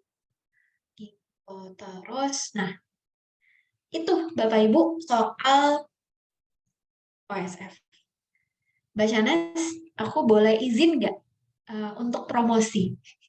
Oh, Sebelum kita boleh masuk sekali. tanya jawab. Iya. Mas Wisnu juga mungkin ada di sini. Bapak Ibu izinkan kami untuk berbangga menyampaikan bahwa salah satu profesor dari Maastricht University bersama Mas Wisnu di sini, Mas Wisnu, nah itu nongol tuh ya, Wisnu Wiradani, dan saya membuat penelitian tentang ini, questionable research practices. Intinya, kenapa sih, apakah orang-orang yang sudah punya pengetahuan tentang dosa-dosa dalam penelitian malah akan melakukan kecurangan atau malah menghindari kecurangan? Kan kalau lo tahu caranya, semakin pinter lo menghindari ketahuannya, kan kasarnya gitu ya. Nah, kita melakukan penelitian itu dibandingkan dengan apakah kalau di Indonesia misalnya orang-orang belum banyak nih yang tahu apakah mereka melakukan dosa-dosa ini karena simply nggak punya pengetahuan ya, jadi clueless gitu ya. Nah, ini judul kerennya, alhamdulillah dibiayai oleh WEGO, jadi itu Nederlandse Wetenschappelijk Onderzoek ya, Mas Wisnu betul ya, semacam Kemenristek Diktinya dari Belanda. Tuh. Nah, ini seperti yang tadi diceritakan. Terus kita membutuhkan 2.000 partisipan, rekan-rekan sekalian. 1.000 dari Belanda dan 1.000 dari Indonesia. Jadi tujuannya juga untuk membandingkan apakah ada perbedaan nih level pengetahuan tentang open science ini antara di Belanda dengan di Indonesia. Gitu.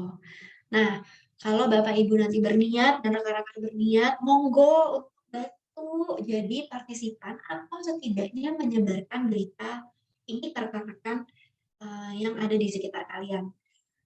Syaratnya adalah yang bisa ikut penelitian ini, nanti saya kasih lihat, yang setidaknya sudah pernah submit untuk publikasi. Walaupun udah submit terus ditolak-tolak, oh apa-apa. Yang penting pernah punya pengalaman melakukan penelitian hingga tahap submit ke jurnal. Rewardnya bisa dapat 9,5 euro, atau kalau dirupiahkan ini kita bulatkan menjadi 150.000, yang sebenarnya bisa Bapak Ibu pilih dapetin sendiri, begitu ya Mas Wisnu ya, atau disumbangkan ke yayasan tertentu. Jadi ada nanti list yayasan yang Bapak Ibu bisa pilih. Oh, saya mau berkontribusi hasil reward ini saya kasih ke yayasan yang visi misinya ini, ya. Nah, mungkin Mas Wisnu ada tambahan terkait penelitian kita?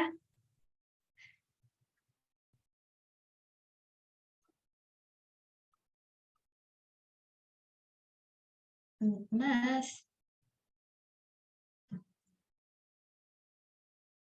Barusan saya sedang coba copy paste untuk link penelitiannya, tapi agak gagal gitu. Saat ini optionnya untuk menyimpan uangnya sendiri itu belum ada. Jadi kalau misalnya mau memilih option untuk menyimpan uangnya sendiri, walaupun linknya sudah bisa diakses sekarang, lebih baik diselesaikannya di 1 atau 2 minggu mendatang gitu. Itu aja sih. Oke. Mohon partisipasinya, mohon bantuannya untuk menyebarkan ke universitas masing-masing juga. Dan tadi target partisipannya adalah buat rekan-rekan yang sudah pernah mencoba untuk mempublikasikan. Coba walaupun gagal, gitu sih. Thank you.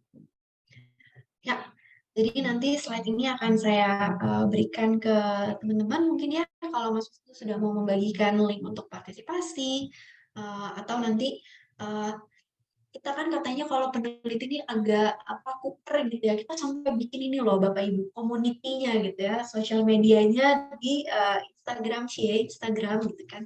Yang kita nggak punya tuh cuma TikTok Bapak Ibu, karena kayaknya kalau saya mau Mas Wisnu TikTok kan kayaknya gimana ya, nggak oke gitu kayak gerak-geraknya gitu ya. Jadi nggak ada TikToknya. Tapi kalau mau join community-nya, kalau boleh norak Bapak Ibu, ini kita bikin semacam community yang ngomongin keluh kesah sebagai peneliti gitu ya, kayak tentang si Stapel ada di sini, terus ada apa, tentang open science, tentang ketakutan kita ketika kita melakukan penelitian dan sebagainya. Kalau mau sumbang ide, misalnya konten apa yang kira-kira perlu dibahas atau topik apa yang enak untuk dibicarakan, kami sangat berterima kasih. Karena harapannya bukan hanya sekedar menjadi partisipan, tapi kita punya suatu komunitas peneliti yang juga menyuarakan praktik penelitian yang beretika dan terbuka. Gitu ya Mas Wisnu ya. Ide idealnya gitu. Dan membuat Mas Wisnu bisa melakukan TikTok. Itu saja, saya rasa ini ada link untuk berpartisipasinya, dan ini adalah kata-katanya Mas Wisnu, betul ya? Saya kutip dari website, kalau pakai suaranya Mas Wisnu. By promoting accessibility, we can create opportunity for researchers across the globe. Access material, technique, research report, they're not currently available or currently locked behind paywalls. Ya kan, sekarang kalau kita mau akses jurnal apa-apa kita harus bayar gitu kan, gitu ya. Jadi kalau itu quotation-nya Mas Wisnu, saya cuma bilang 4 multiple 4 equal 16, have time, no have time, please reply. Nah, apa itu? Nggak ada yang tahu. 4 kali 4, 16, 4 plus 4, harap dibalas. Oke, sekian dari saya. Do the things right, do the right things, work, finish, publish, release. Terima kasih Mbak Shanes, saya kembalikan. Terima kasih banyak Mbak Farah untuk pemaparannya yang sangat lengkap. Betul-betul sesuai dengan judulnya ya, kupas tuntas dari prinsip-prinsip dasarnya, filosofi mengapa open science itu perlu ada, isu yang kita hadapi sekarang, sampai ke caranya gimana, persisnya seperti apa. Buat saya salah satu yang menarik adalah terkait dengan penelitian power posing yang ditemukan ternyata tidak bisa direplikasi. Karena mungkin teman-teman mahasiswa juga tahu di sini kalau pernah nonton TED Talk, mengikuti video-videonya TED, salah satu peneliti dalam penelitian power posing itu sempat masuk ke TED Talk ya Mbak Farah ya. Dr. Amy Cuddy itu sempat bicara masuk ke TED Talk tentang power posing hasil penelitiannya ini sendiri, dan teman-teman bayangkan itu videonya sudah di-view sebanyak 66 juta. Itu baru yang di TED.com. Saya kurang tahu kalau yang di YouTube berapa, belum sempat googling tadi buru-buru saking semangatnya gitu. Jadi bayangkan ada 66 juta, kita nggak tahu seberapa yang mungkin ngeh atau sadar gitu tentang scientific principles yang seharusnya ada dan dijunjung dalam penelitian tersebut gitu.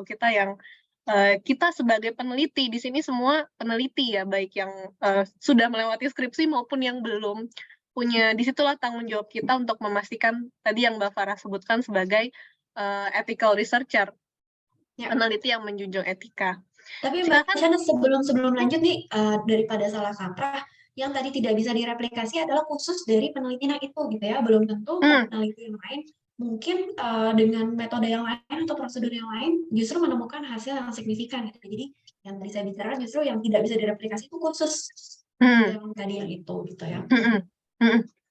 Ya, dan menarik juga tentang replikasi ya, seolah-olah terjadinya seperti mempertanyakan, dan bukan itu kan ya Mbak, yang Mbak Farah ingin tekankan, ketika kita mereplikasi penelitian bukan artinya, masa sih coba saya replikasi gitu, enggak juga gitu. Dan tidak bisa direplikasi juga bukan artinya belum tentu kesalahan metodologi atau kesalahan data. Kadang itu justru pentingnya kenapa di OSF selengkap mungkin kita masukkan gitu supaya semuanya terbuka. Kadang-kadang ada konteks dependent result ya, hasil yang tergantung konteks yang mungkin kita tadinya anggap nggak penting sehingga tidak kita replikasi, ternyata mempengaruhi hasil. Jadi itu teman-teman, silahkan kalau ada pertanyaan boleh nyalakan mic atau diketik di bagian chat, silakan. Sambil menunggu pertanyaan dari teman-teman mahasiswa, mungkin saya sih yang ingin nanya Mbak Farah, karena jadi tergelitik juga gitu Mbak Farah ya. Salah satu isu yang saya mungkin ketika melihat bagaimana OSF menyusun data, bagaimana kita mengunggah data ke dalam OSF itu. Salah satu isu yang mungkin muncul di kepala teman-teman peneliti adalah terkait dengan konfidensialitas. Nah, bagaimana cara kita memastikan ya supaya data yang kita masukkan itu nggak bisa di-trace back lagi ke subjek kita, karena kita punya tanggung jawab untuk menjaga itu. Setuju. Nah, itu juga perlu diperhatikan Bapak Ibu. Saya selalu mengingatkan mahasiswa saya, ini yang pertama mungkin halnya sepele gitu ya.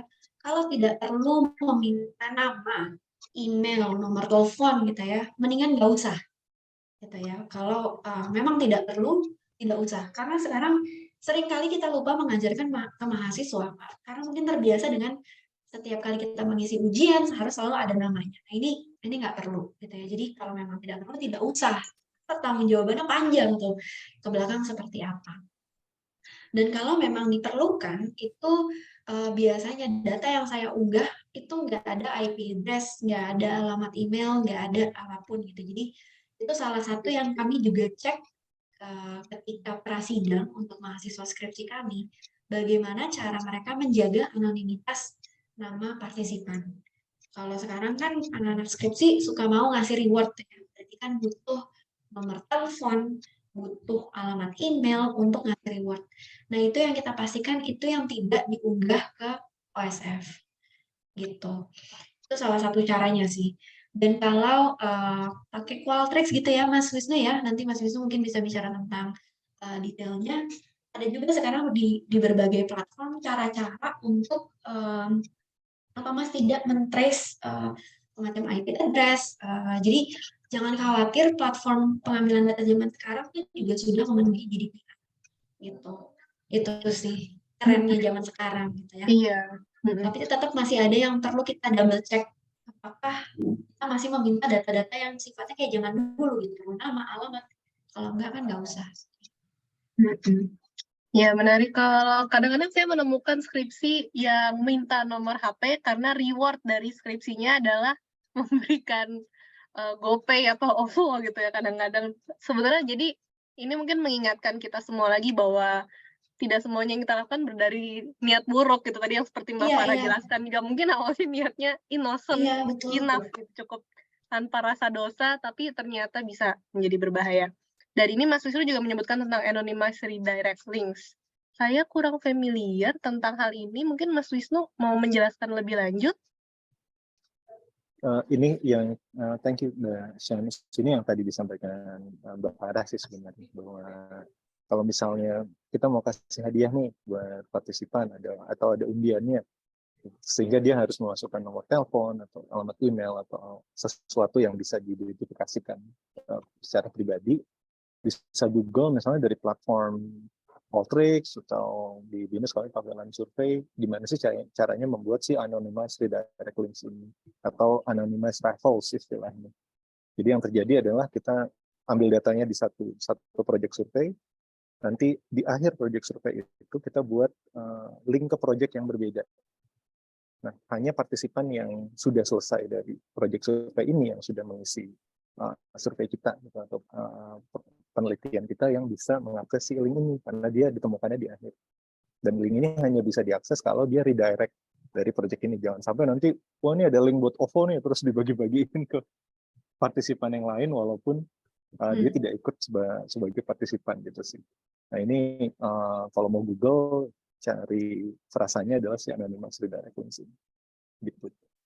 Nah di project yang kedua barulah kita, oke, kamu sudah ikut survei ini, maka kamu sekarang boleh masukin nomor HP atau alamat email yang akan kami gunakan untuk mentransfer OVO, GoPay, dan seterusnya gitu. Oke, wah terima kasih Mas Wisnu, ilmu baru. Oke, saya melihat masih belum ada pertanyaan dari teman-teman, jadi saya punya satu pertanyaan lagi. Mereka lagi bikin ini akun OSF kali, Bapak Ibu lagi sibuk. Benar-benar.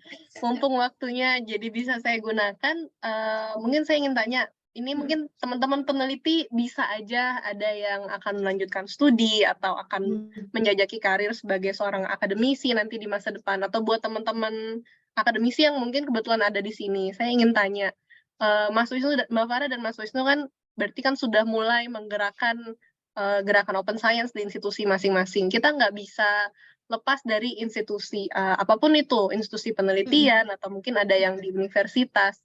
Nah, kalau kita mau mendorong gerakan open science ini, kita semua tahu bahwa salah satu hambatannya mungkin adalah mengubah budaya dan mindset-nya itu ya, yang Mbak Farah sebutkan tadi, kayak kulo nuwunnya tuh kok ribet banget, atau mungkin nanti ada yang kita ajarin, ini loh ada open science, nanti tanggapannya adalah, aduh kok ribet ya, jadi nambah-nambah kerjaan. Nah, dari sudut pandang institusi gitu ya, sebenarnya kalau kita mau mulai menggerakkan atau menginisiasi gerakan open science ini tuh sebaiknya kita mulai dari mana kalau berdasarkan pengalaman Mbak Farah? Ya, mulai pasti dari awal, Mbak. Dan saya dan Mas Wisnu ini sebenarnya kalau kita lihat bukanlah orang pertama di Indonesia yang sudah menggerakkan gerakan ini. Semakin ke sini semakin kita ketemu banyak komunitas yang ternyata sudah menyuarakan gerakan ini sebelum kita. Beberapa masih semangat, beberapa sudah kehilangan percikan apinya gitu ya. Jadi namanya juga perjuangan gitu ya, pasti ada naik turunnya. Nah, yang kami lakukan di sini adalah kalau kita ingin mengubah, kita bikin mereka aware dulu. Jadi yang pertama kami lakukan di sini, kita membuat rekan-rekan di fakultas di jurusan psikologi, karena psikologi dibimbing semua fakultas, untuk paham dulu gitu tentang apa itu open science. Kita kasih lihat buktinya. Benar kan? Tujuannya kan lo harus publikasi di Q1. Bukan hanya kualitasnya yang dicari, tapi cek deh requirement-nya. Kan ada open science tuh, bisa nggak? Nah, kan nggak bisa kan, gitu. Nah, habis itu baru kita ajarin gimana caranya mulai dari misalnya hands-on OSF gitu ya. Tuh, alhamdulillah berhasil. Teman-teman di sini sudah familiar dengan itu. Yang kedua, ini juga kebetulan, jadi mungkin teman-teman yang lain punya pengalaman yang lebih yang berbeda. Kebetulan saya koordinator skripsi. Di situ saya bisa memasukkan ide perjuangan ini gitu ya. Yuk kita tularkan ini ke mahasiswa. Tapi kan bukan berarti semena-mena saya juga mengubah peraturan tentang skripsi itu kan.